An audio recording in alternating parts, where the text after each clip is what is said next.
ma'naviy tanazzulning asosiy sababi. Korrupsiyaga qarshi kurash oyligi o'tkazildi, davom etyapti. Bu bo'yicha juda ko'plab islohotlar, tadbirlar, seminarlar, ma'ruzalar amalga oshirildi. Ushbu tizimni korrupsiyadan xoli tizimga aylantirish masalasini hamkorlikda ko'ryapmiz.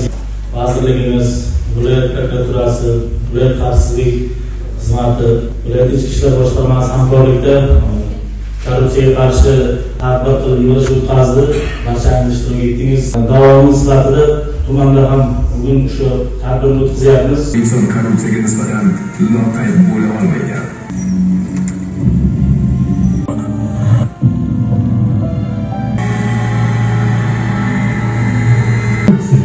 eng ulug' illa.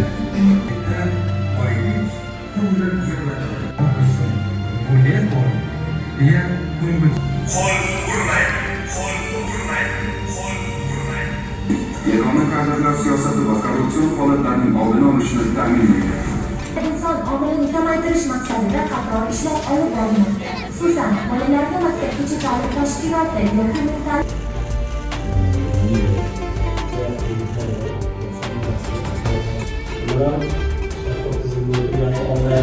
Welcome to Washington, D.C.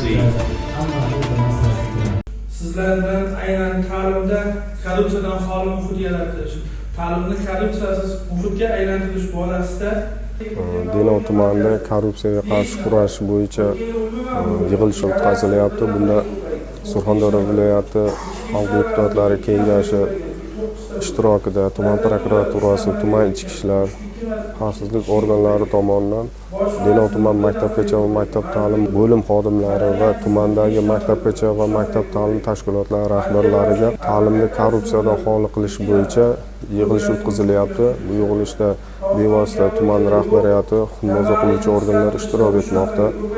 Bundan asosiy maqsad tumanimizda korrupsiyaga qarshi kurashish va uni oldini olish, korrupsiyani cheklash bilan bog'liq harakatlarni amalga oshirishdan iborat. Bu borada davlatimiz rahbarining olib borayotgan siyosatlarni tuman darajasiga tushirish va tuman darajasidagi rahbarlar, xususan ta'lim tashkilotlari rahbarlariga bu siyosatni yetkazish.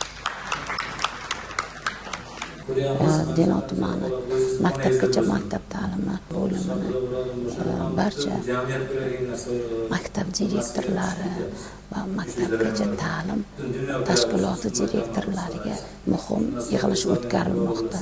Ya'ni korrupsiyaga qarshi kurash. Korrupsiya bu haqiqatdan ham jamiyatda yemirilishga olib kelinadigan narsadir. Biz hammamiz birgalikda hozir yig'ilishda ta'kidlab o'tganidek, barcha yuqori tashkilotdan vakillar kelishgan, ularda aytganidek, hammamiz birgalikda ishlasak va aynan birinchi ta'limdan boshlasak, o'shandagina prezidentimiz aytganidek, yangi O'zbekistonda juda ko'p rivojlanishga erishamiz. Men o'ylaymanki, korrupsiyaga kurashish birinchi navbatda maktabgacha va maktab ta'limi bo'limlaridan boshlanishi kerak. Chunki biz yosh avlodga tarbiya beramiz, yosh avlodni voyaga yetkazamiz. O'sha yosh avlodni korrupsiyaga nisbatan nafrat bilan tarbiyalashimiz kerak. Shu korrupsiyaga qandaydir yo'lini kessak, bizni o'quvchilarimiz sifatli ta'lim olsa, unga biz sharoit yaratib bersak, o'shanda eng sifatli qurilishlar, eng bir tajribali vrachlar, eng mahoratli ustozlar voyaga yetkazamiz.